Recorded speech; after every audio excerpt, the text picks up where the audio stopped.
डालते हैं, ये बैग रख लेते हैं, कपड़े रखने का काम आएगा। अच्छा बैग है यार। अबे तेरा दिमाग खराब है क्या? मालूम है इसकी कीमत क्या है? 1 करोड़ रुपया।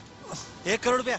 ये अरे 5,000 के ऊपर की चीज नहीं है ये। अबे ढोलकी के, मैं इस बैग की बात नहीं कर रहा हूँ, अंदर के माल की बात कर रहा हूँ। ये कचरे का 1 करोड़ रुपया, तूने क्या मेरे को ये ना समझाई क्या? हाँ, ए तीसरी फेल पीटी पास, मैं बीए इंग्लिश हूँ, समझे? ये सब जानने समझने के लिए अक्ल चाहिए, जो तेरे पास नहीं मेरे पास है। सुनो मैं क्या बोल रहा हूँ, मेरी बात सुनना। अगर वाकई ये माल 1 करोड़ रुपए का है तो इसको साले को बेच डाले।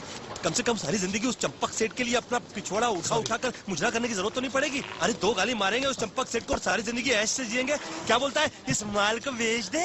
हाँ बेच दे। एक काम कर, तू सड़क पे दरी लगा और माल बेचना शुरू कर दे। बोल ड्रग्स ले लो, ड्रग्स ले लो, ड्रग्स ले लो।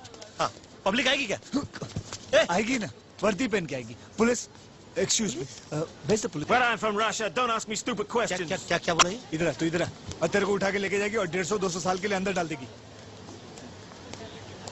नहीं अपन एक काम करते हैं, हम लोग इस कचरे को ले जाकर कचरे में फेंक देते हैं और अपन कचरे से बाहर आ जाते हैं भाई। अच्छा मेरी बात सुन, चल अपन पुलिस स्टेशन चलते हैं, पुलिस वालों को सारा सामान देते हैं और इसके बाद उनको बोलते हैं कि हम लोग हमको अंदर करो, हम अंदर आने के लिए तरस रहे हैं। दिमाग खराब है क्या? उल्टी सीधी बातें क्यों करता? उल्टा पैदा हुआ था क्या? दिमाग खराब है क्या तेरा? उल्टा उन लोग हम लोग को इनाम देंगे हमारी ईमानदारी के लिए, बल्कि मेरी एक फोटो भी छपेगी। यूं मेरी क्यों नहीं छपेगी, लेकिन तेरी छोटी छपेगी। क्यों? डिग्री नहीं ना तेरे पास। ये हमको भी सोचने का मौका दो भाई। सोचने के लिए दिमाग चाहिए, तू सिर्फ अपने कान खोले रख और मैं जो सोचता हूँ वो सुन बस। नहीं फिर भी हमारा भी सोचना जरूरी होता है।